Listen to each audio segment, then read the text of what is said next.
Ninja Legends is a wave beat 'em up. Is that even a genre of game? Ah well, that's what we're going with. Waves of enemies come at you from all directions, so you will need to spin around 360 degrees to take them on. It's easy to tell what attack an enemy is going to use on you, thanks to their brief animation just before. But you don't always know where they're going to attack from, which is a massive issue with this type of game that has enemies come at you from every direction. You know where enemies are around you thanks to a red arrow that points you in their direction, but it doesn't always show up before they're going to attack. So when you have a large amount of enemies around you at once and take damage from someone who's out of view, it does feel unfair. Attacking can be entertaining though, due to certain enemies wearing armor, which forces you to hit their weak spots, and if you do a hard enough swing, you can chop them in half. I always love seeing this dismemberment mechanic in games, but seeing it happen before your very eyes in VR is on a completely different level of gruesome enjoyment. Nothing to say regarding the violence in this game, Mr Oculus. Mr Oculus? Where is he?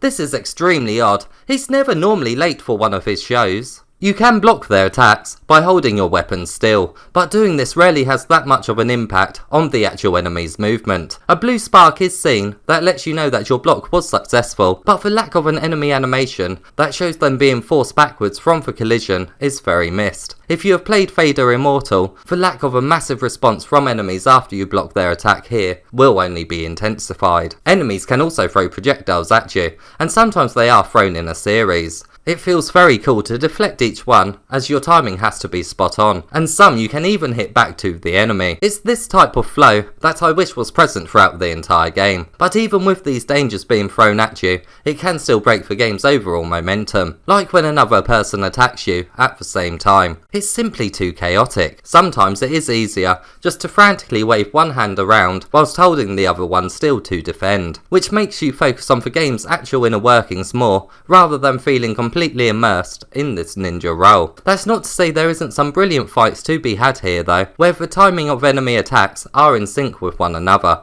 but overall, the flow is broken too much. Enemies will also chuck smoke bombs your way, which you must avoid, as hitting one will let off a brief smoke cloud, which will completely obstruct your vision. New gameplay elements are actually introduced at a pretty decent pace. It's just a shame that some can break the timing and flow of other dangers in the game. Boss battles also make an appearance. They have different attacks, and sections of the fight can be quite different to what you normally face throughout the game. But just like for normal fights, a lot of attacks can be often thrown your way at once, and it just doesn't feel like a fair fight. Mr Oculus still hasn't showed up. I hope he's okay.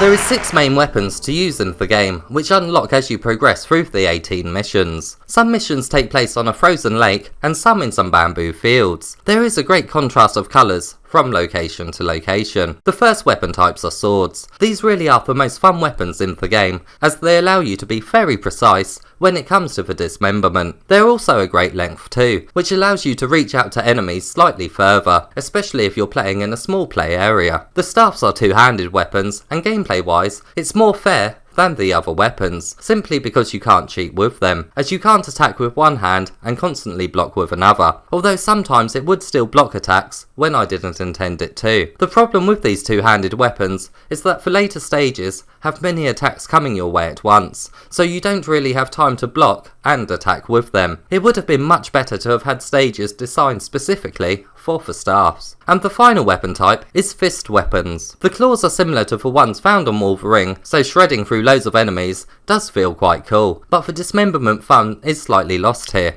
as you can't be as precise as with the swords. The issue here is once again how the enemies react. Pummeling them with the gauntlets just doesn't feel very impactful. You also have some special attacks that you can use. These can only be activated once you have killed enough enemies, and you can only equip one of them before entering a stage. A bow and arrow slows down time until all of your arrows are fired. It really does look quite cool, especially as blood explodes from the point of impact. A shadow blast sends enemies flying, or if it doesn't outright kill them, it will make them stumble backwards. This has an area of effect damage too, which is great for damaging more than one enemy at once. A shadow dart pulls enemies towards you, which stuns them momentarily, and the final one is called the shadow jump. This allows you to instantly teleport to an enemy's location. It's great for defeating out of reach enemies that throw projectiles at you. There really is a great variety of weapons here, and you can mix and match the main weapons with the special ones, so you can certainly choose your own playstyle. It's just a shame that some are more balanced for the stages than others.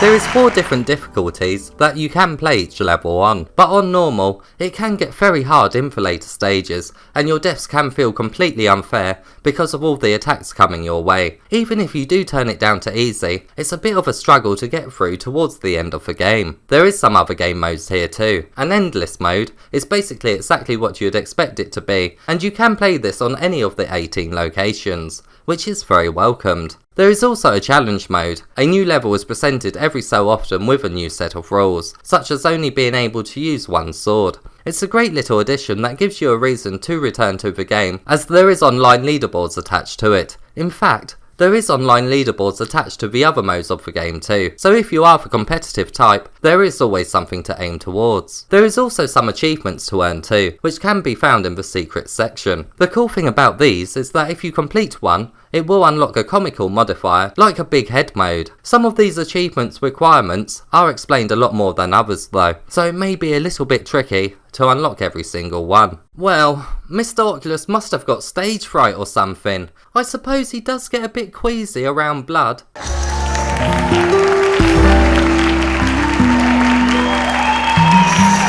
There are moments of fun to be had here, which is when the enemy's attacks are flowing in a decent manner, but this enjoyable dance is far too often broken thanks to enemies attacking out of sync. It really is the main problem with the game. Overall, it's quite a rocky ride, but if you are new to VR and the Quest is your first headset, I'm sure you will find some enjoyment from the dismemberment, and trying out a wide range of weapons is always fun to do in a virtual space. The price is decent for giving these things a go too, but if you have been VR gaming for a while, I think you will likely want a ninja experience that has more balanced gameplay elements throughout. Ninja attack! Ha! I've been here the whole time, and you didn't even realise. I truly am a master of the shadows. Don't set off one of them in here, there's no windows! One? Please. A master of the shadows uses 8 at once. 8? You complete idiot! It's going to take weeks for this to clear.